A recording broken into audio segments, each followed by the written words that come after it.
So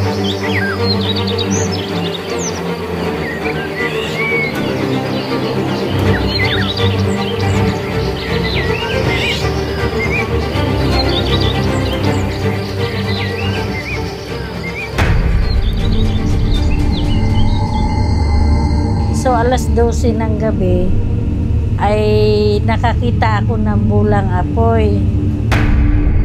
Sa pangatlong tawag namin dun sa sa entity nandito ngayon, nagpakita sa pangatlong pagpapausok. Kita-kita namin yung mukha. Pero parang galit siya ngayon. Tapos sinijig niya, nakasunakot na siya ngayon.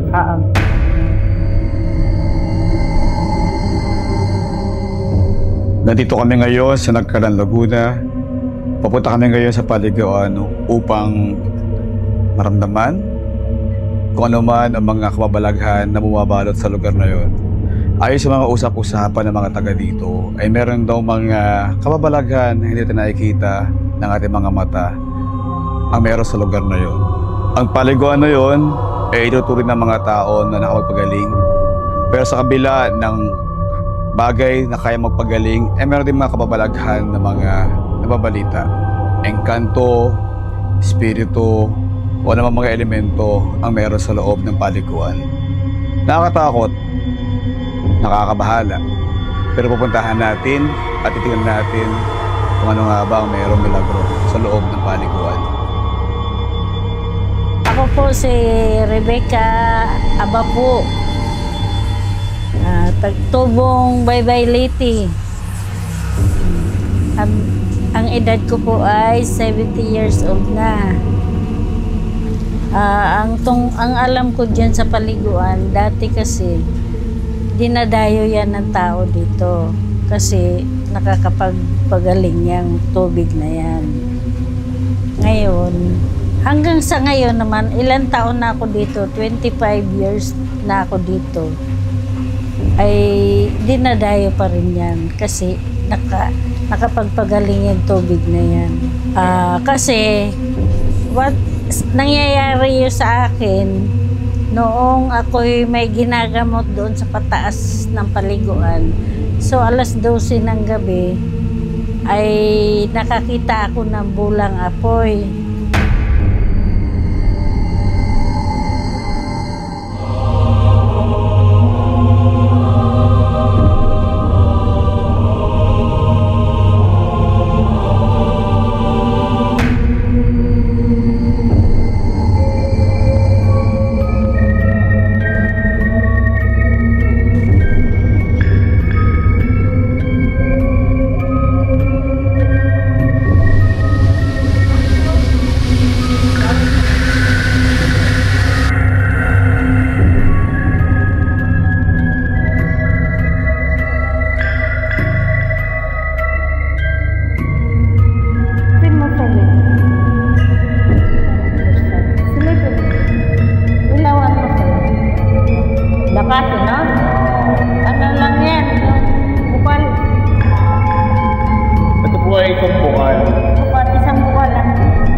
Nanay, yung lugar na to, matagal na po itong ganito yung kondisyon?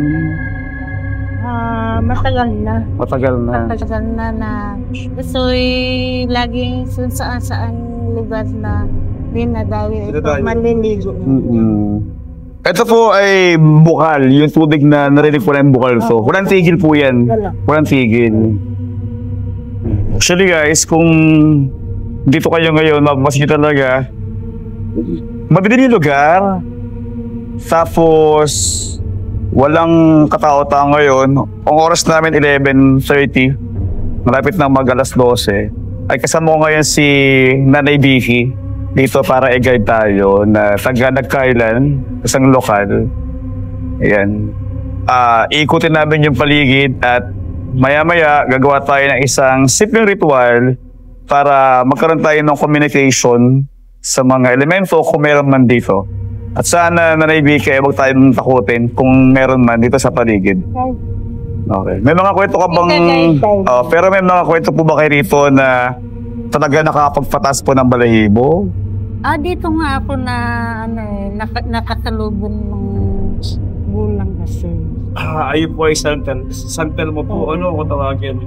Isang elemento. Spirito. Pero dito, ang mga tao ay ang alam ko, pamula nung ako tumira dito, ay marami na po. nasasaktan. Nasaktan. Wala ba naman po namamatay sa magulang pa? Meron na rin po. Pero hindi dito. Hindi po rito. Hindi naman dito. Kung ba lumalaki ang liig nila. Para po nababati. Oo, gano'n. Kung baga saan, baka nadadali. Nagagalit. Sige. Nadadali nila, gano'n.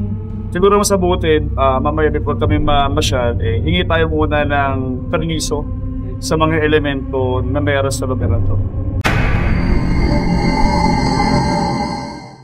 Nakasira na po. Nakalaka ka ba? Huwag man. Pero nakakatakot yung loob. Bakit ba mga sa akin? Ano siya, nakasarado. Nakala? Maraming mga nakasil na kawad para di makapasok yung mga tao sa loob. Pero kung titignan natin sa loob to, yung paligid, talagang parang may kakaiba sa loob. Meron. Madilim, abandonado, luma. Nabubuksan lang kasi sa taon. Yan. Ilang? Tabi-tabi po. Yan. At the same time, ang parang nakapagpadagdag pa dito, yung pagiging basa ng lugar. Yan. Basa yung lugar, abandonado, luma. Hindi naman siya katakataka na talagang pagbabahayan talaga to ng mga elemento. Kasi Hello po. ito nabubuksan. Humingi po kami ng permiso. Huwag po kayo magagalit sa amin at huwag po kami mabatiin po. Ang sabi-sabi kasi dito sa lugar na to, pag may mga tao bumupunta, nagkakaroon ng mga bati. Pwede sumakit yung tiyan, pwede magkasakit, o pwede yung mga bagay na makapapabago sa katawan natin.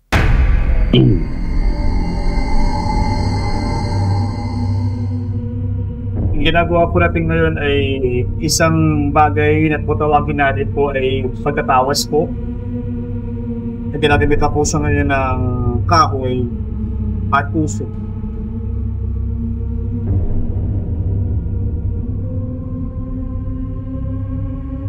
Gumagamit ng... Parang ano ngayon na yun?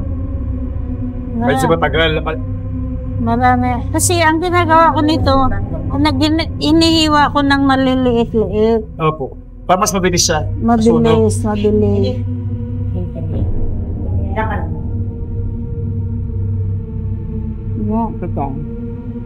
Yung ginagawa natin ngayon, Nanay Vicky, ito ay isang bagay po ng, kung tawagin natin, tama po ba pagkatawasin po sa inyo ang tawag? Sabi. Lagi niyo po ba yung ginagawa? Oo. Pag mayroong bahay na nagpapatawas, ginagawa ko ito. Kayo po ba may kakayahan din pamawag ng mga elemento para tignan? Fire lang. Okay. Oo. Bila isang manggagamot. Oo. Das ang akin, lahat sa taas. Opo.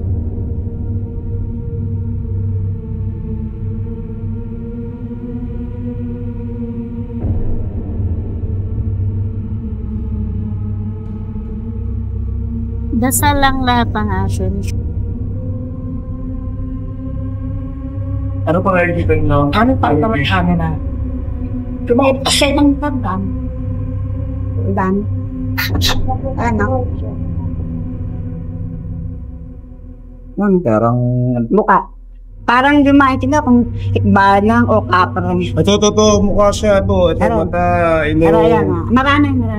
Oo. Oo na. Ito siya, oh. Kaya masabuhan niya. Ito, una po, no? Sweet. Tapos eto. Sa buo ng mukha niya, ito yung tenga niya. Tama po ba? Ayan ang buhok siya. Sa buhok. Makan. Yun lang. Pero kung aano natin, maraming mga mukha. Ang liliit. Marami. Ayan, mas makapaligid. Sabuhan niya. Hindi ko po mapigyan. So, parang tao po nakikita ko eh. Para iba po kasi yung mata eh. Pero para iba po yung kote ng mata niya. So, labigan na po, no? Pero kung titingnan mo, may kapre. Ayan, kapre. Mukha lang siya.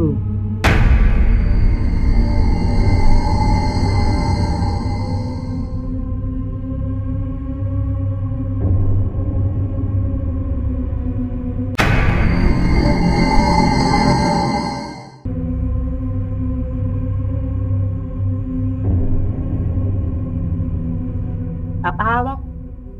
Ay, nagbabakang. Ganon din eh. Yan oh. Isa pala kang. Hindi mo sa kakatawa ko. Isa. Actually, at may balik mo. Yan. Yan. Oh, ay, lala. Narinig niyo yan? Hindi napakan niyo yan. Lalaki. Sana nakikita niyo. Nakaharap sa akin. Tao. Sarap siya natin. Ayan, no? Ito yung mata niya, no? Mata. Oo, tama. Ito ang ilong eh. Ito ilong. Oo. Pero parang galit siya ngayon. Tapos ibibsig niya, nakasunamot na siya ngayon. Wala ka lang. Tumayo ba lang? Kasi sila ba ito ako? Ako din. Ikaw rin, Mesh? Kasi labot pala ka. Uy, may ano dito? Happy na tayo. Oo, labas tayo. Tara. Ako, oh. Gusto na tayo. Sorry po. Sir. Kumusang salita. Ayan, nabubuo. Wala kayo naman ako. Tangyarihan siya. Kanina walang napikit siya, no? Namulat ang mata. O, lagay mo tayo. Namulat, oh. Malaki maliit. Ulo ko na malaki. Nananasukan sa marianda. Sa nasukan. Isa tayo. Ano? Thank you. Okay lang. Salamat po. Pasensya Kunin natin na mga baka maiwan ng mga bakat ng kamay natin. Lagi ni nasipol sa likod. Hoy. Hindi ako napitiro. Ay, totoo to ha. May nasipol sa likod ko.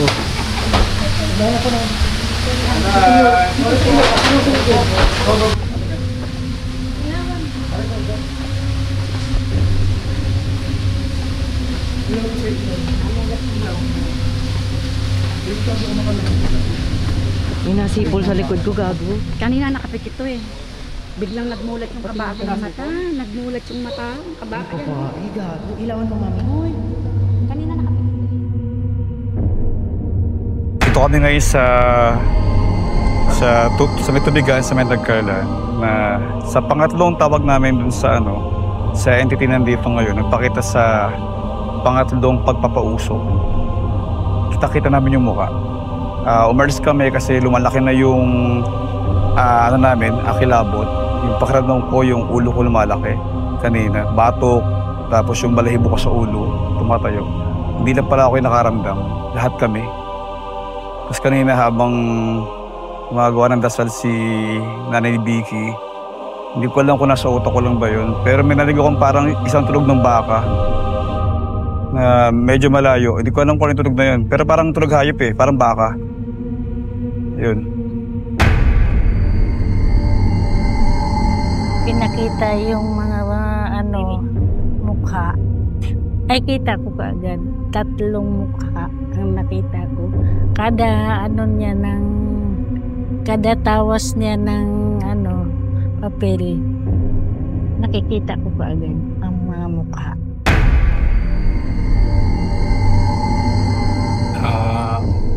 Magandang gabi po sa inyong lahat. Kami po'y pumasok dito sa paliguan, sa aming lugar, sa barangay.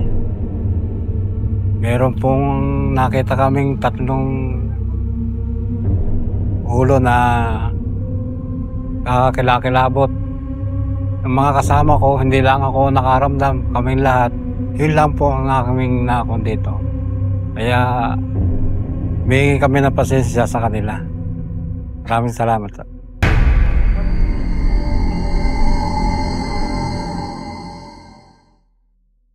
So, ngayong gabi, may natuklasan na naman kami na ano na sa pagtatawas yung iba't ibang klase ng mukha lumabas. Una, okay lang. Kasi sanay naman ako sa mga ganitong ginagawa. Pero habang pangalawa, lalo akong kinakabahan, ewan. Sa pangtatlo, ayun, basta lumalabas talaga yung mga mukha nila. Doon ako sabi ko, tama na, ayoko na. Kasi yung nakapikit na tinawas ko dito, namulat yung isa. So doon ko na sinabi na, tara na, ayoko na. Kasi delikado. Baka kasi mga natutulog sila dyan tapos nagambala namin. Pag nagmulat pa yung kabila, delikado. Kaya sabi ko, tama na. Kaya yon, medyo kinalabutan ako, tsaka parang nahihirapan na akong gawin yung pagkakandila para lang makita lahat yung mga, kung ano yung mga nilalang dyan. Yun lang. So, kailangan talaga namin umuwi.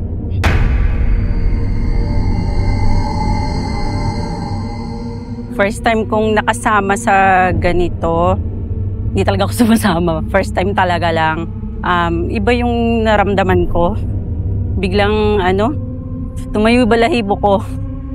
Akala ko hindi totoo yung ganun mararamdaman mo pagka nagpunta ka sa ganitong lugar.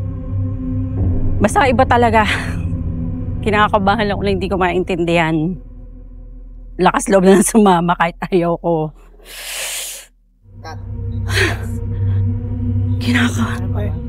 Para akong akin na siya.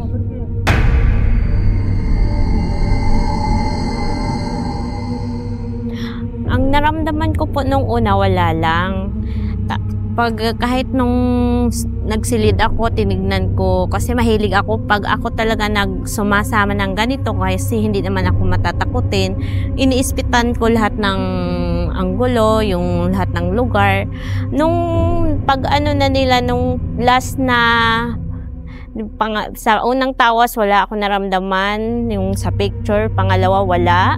Nung pangatlo na, mabigat na yung pakaramdam ko kasi ang layo ko sa kanila. Kasi ako yung nagdadala ng ilaw sa set namin. Ako yung nag-iilaw sa kanila, pero mabigat na yung likod ko, yung dito ko, at saka yung ulo ko. Yun lang po yung naramdaman ko. Parang biglang bumigat yung pakiramdam ko nung huli ng pinakita na nila sa Ralawan po.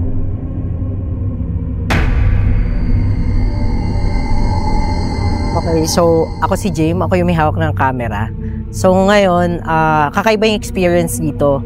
Kasi nung nasa loob kami kanina, wala akong pakialam. Nung pangatlong tawas na, right after nung pangatlong tawas, nakarinig ako ng sit-sit mula sa likod ko.